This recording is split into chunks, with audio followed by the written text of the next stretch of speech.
Policarpo de Esmirna foi mais uma vítima do Estado reprimindo as liberdades individuais.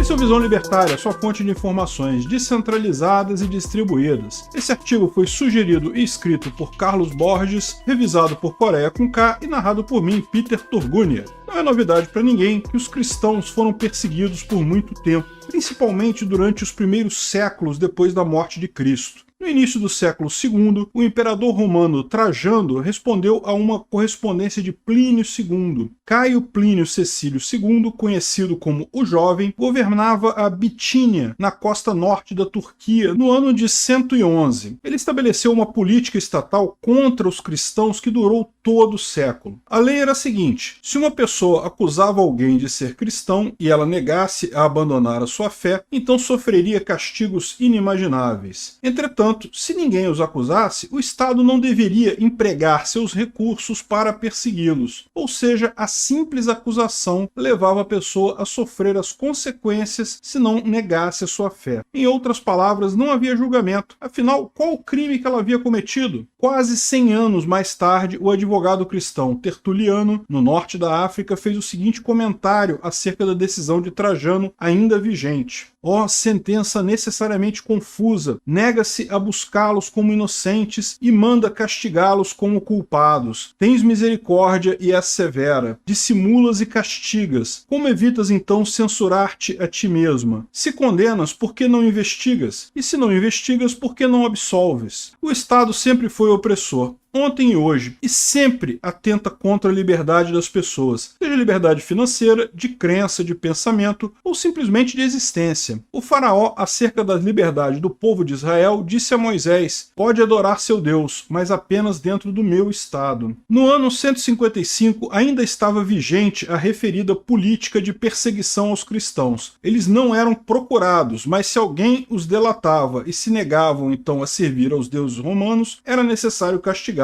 Sempre o Estado se repetindo como farsa. Troque a palavra cristãos por qualquer outra e verá como isso ainda é verdade hoje em dia. Podemos usar as palavras conservadores ou não vacinados. A atualidade está repleta da mesma opressão da divindade-Estado que exige adoração incondicional, e qualquer tipo de contestação é tratada com castigo, sem qualquer tipo de julgamento. Agora falemos de Policarpo. Ele ainda era bispo de Esmirna quando um grupo de cristãos foi acusado e punido pelos tribunais estatais. Aplicaram-lhes os mais dolorosos castigos. Aquela era uma péssima época para ser inimigo do Estado. Afinal, eles tratavam velhinhos com a Bíblia na mão da mesma forma que terroristas radicais, capazes de destruir as instituições estatais. Policarpo foi então denunciado. Quando soube da notícia e ante a inexistência dos membros de sua igreja, saiu da cidade e se refugiou nas plantações próximas. Depois de alguns dias, quando os que o buscavam estavam a ponto de encontrá-lo, fugiu para outra fazenda. Mas quando soube que um de seus seguidores, ao ser torturado, havia dito onde ele havia se escondido, o bispo ancião decidiu deixar de fugir e aguardar seus perseguidores. Quando o levaram diante do governador, o assecla estatal tentou persuadi-lo. Ele disse para que pensasse em sua idade avançada e que adorasse o imperador. Porém, quando Policarpo negou a adorar o dito homem, o juiz pediu que ele gritasse: abaixo os ateus! Logicamente, ele estava sugerindo que os ateus fossem os cristãos, afinal os romanos adoravam outros deuses. Mas Policarpo apontou em direção à multidão de pagãos e disse: sim, abaixo os ateus. Novamente, o governador disse para que ele adorasse ao imperador e maldissesse a Cristo, e assim ficaria livre. É comum que o Estado faça isso, afinal ele deve sempre ser a maior entidade. Não precisamos ir muito longe na história para ver isso. Na União Soviética, o antro do estatismo, as religiões eram perseguidas. Se houver qualquer coisa acima do Estado, os pilares que o sustentam ficarão frágeis e poderão ruir. Entretanto, Policarpo respondeu: vivi 86 anos servindo a Deus, e nenhum mal ele me fez. Como poderia eu maldizer ao meu rei que me salvou? O governador então disse para que Policarpo tentasse convencer a multidão para que não fosse castigado. Entretanto, ele respondeu que poderia persuadi-la, mas não considerava essa turba apaixonada digna de escutar sua defesa. Aqui podemos ver um ensinamento do professor de psicologia canadense Jordan Peterson. Nunca peça desculpas desculpas a uma multidão sedenta por sangue. Você não está lidando com pessoas com as quais pode estabelecer um relacionamento. Você está lidando com uma ideia sem alma que possui pessoas. Então o ameaçaram jogar para ser comido pelas feras e posteriormente para ser queimado vivo. Policarpo respondeu que o fogo o mataria durante somente um momento e que logo se apagaria, mas que o castigo eterno nunca se apagaria. Vendo a firmeza do ancião, o governador ordenou que Policarpo fosse queimado vivo. Toda a população saiu a apanhar galhos para preparar a fogueira. Percebe-se que o Estado se nutre de seus adoradores, que apoiam decisões injustas, perseguições, vinganças e caprichos estatais. Atado já a meio da fogueira, e quando estavam a ponto de acender o fogo, Policarpo elevou seus olhos ao céu e orou em voz alta. Assim, Policarpo de Esmirna morreu queimado aos 86 anos. Sua firmeza em meio à perseguição é lembrada até hoje. A sua história nos mostra como o Estado tenta, a todo modo, ser a entidade máxima na vida das pessoas. Ele quer ser adorado tanto quanto, ou até mais, que qualquer outro deus. Sua ânsia por poder e adoração sempre estiveram presentes. Policarpo nos mostra, com seu martírio, que o homem é um ser que, livre, decide a própria vida. O homem arca com a responsabilidade de sua escolha, pois o segredo de um homem é o limite efetivo de sua liberdade, é seu poder de resistir ao suplício e à morte. Obrigado por sua audiência. Se você gostou desse vídeo, clique no ícone de curtir abaixo e compartilhe o vídeo em sua rede social. Se você deseja ser notificado de outros vídeos, clique em se inscrever e depois no ícone da campainha. Até a próxima!